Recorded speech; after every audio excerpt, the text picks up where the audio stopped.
2024 बस आपके दरवाजे पे ही खड़ा है और नया साल शुरू होने के पहले आपको कुछ ऐसे मिड कैप फंड्स के बारे में बताते हैं जो आपकी वेल्थ को 2024 में 4 चांद लगाने वाले हैं। सबसे पहले तो आपको बता दें कि मिड कैप फंड्स वो फंड्स होते हैं जो अपनी टोटल एसेट का 65% मिड कैप स्टॉक्स में इन्वेस्ट करते हैं और बाकी का बचा हुआ 35% वो लार्ज कैप, मिड कैप और स्मॉल कैप में कहीं भी इन्वेस्ट कर सकते हैं। और तो और ये फंड वाइज मतलब हर फंड की तरह फंड मैनेजर पे डिपेंड करता है कि वो कहाँ इन्वेस्ट करेगा। अब आपको जल्दी से वो सेलेक्टिव मिड कैप फंड्स बताते हैं। सबसे पहले जो फंड आता है उसका नाम है क्वांट का mid cap fund, quant mid cap fund. इस फंड में मिनिमम आप 1000 रुपए से सिर्फ शुरू कर सकते हैं। तो एक साल का नजरिया मान के हम कैलकुलेशन शुरू करते हैं तो आपका कोर इन्वेस्टमेंट हुआ कितना, 12,000 का। इस फंड ने अप्रोक्स 36.7% का इंटरेस्ट दिया है, यानी अमाउंट हुआ 3,201 रुपीज का। तो आपका टोटल कॉर्पस एक साल बाद तैयार होगा जो होगा 15,201 रुपए का। अगर यही कैलकुलेशन हम 3 साल के नजरिए से देखें तो आपका कोर इन्वेस्टमेंट हुआ कितना, 36,000 का, जिसपे एनुअल इंटरेस्ट लगेगा अप्रोक्स 36.8% का, यानी रुपए हुए 21,079 रुपीज। तो आपका टोटल कॉर्पस 3 साल बाद जो आपने इकट्ठा किया वो होगा अप्रोक्स 57,079 रुपीज का। अब अगर 5 साल का नजरिया लेके चले इसी फंड में इन्वेस्टमेंट का तो आपका कोर इन्वेस्टमेंट हुआ कितना, 60,000 का, जिस पे आपको एनुअल रिटर्न मिलेगा अप्रोक्स 28.5% का, यानी 82,620 रुपीज का। तो आपका टोटल कॉर्पस हुआ 1,42,620। लेकिन क्या किसी फंड में केवल रिटर्न्स जान के इन्वेस्ट करना सही है? बिल्कुल नहीं। अब आपको बताते हैं कि इस फंड का एसेट एलोकेशन कैसा है। तो आपको बता दें कि इस फंड ने इक्विटी में 85.53%, डेरिवेटिव्स में 11.53%, रिवर्स रेपो में 6.16% और टी बिल्स में 4.64% इन्वेस्ट करा है। अब अगले फंड की बात करें तो इस फंड का नाम है Nippon India Nifty mid cap 150 index fund. इस फंड में आप मिनिमम 100 रुपए से इन्वेस्ट कर सकते हैं, लेकिन हम कैलकुलेशन करेंगे 1000 रुपए से।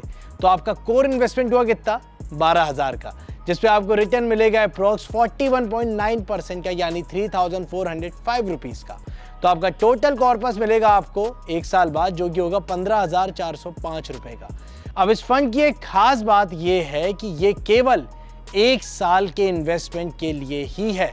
तो आप 1000 की जगह और भी अमाउंट बढ़ा के इंक्रीज करके एक अच्छा कॉर्पस एक साल में कमा सकते हैं।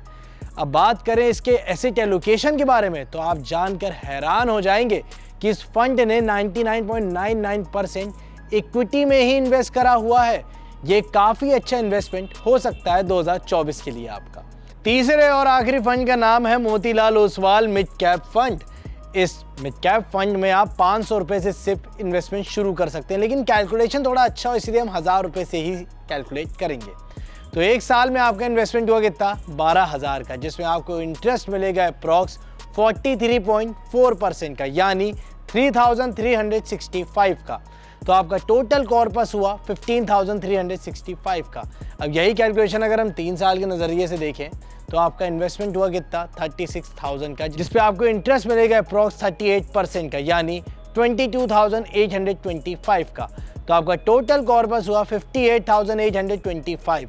और इसे थोड़ा आगे बढ़ा के देखें यानी 5 साल का नज़रिया लेके चलें तो आपका कोर इन्वेस्टमेंट हुआ कितना, 60,000 का, जिसपे आपको रिटर्न मिलेगा 25.8%, यानी 73,355 रुपीज़ का। और आपका एक टोटल कॉर्पस जो 5 साल बाद आपके हाथ आएगा वो होगा 1,33,355 रुपए का। अब इस फंड की एलोकेशन की बात करें तो फंड ने इक्विटी में 96.81% का इन्वेस्टमेंट करा हुआ है। ये 3 फंड हमारी रिसर्च के हिसाब से आपको 2024 में एक अच्छी वेल्थ बनाने में हेल्प कर सकते हैं, क्योंकि इन फंड्स ने पिछले कुछ टाइम से काफ़ी अच्छा प्रदर्शन करा है और अपने इन्वेस्टर्स को काफ़ी अच्छे रिटर्न्स भी दिए हैं। हम आपको केवल इन्वेस्टमेंट इन्फॉर्मेशन दे रहे हैं, इन्वेस्ट कहाँ करना है कहाँ नहीं करना है ये आपका कॉल होना चाहिए। अगर वीडियो अच्छी लगी हो तो लाइक, शेयर और कमेंट करना नीचे मत भूलिएगा और ऐसी तमाम काम की खबरों के लिए पैसा लाइव को सब्सक्राइब करना बिल्कुल मत भूलिएगा।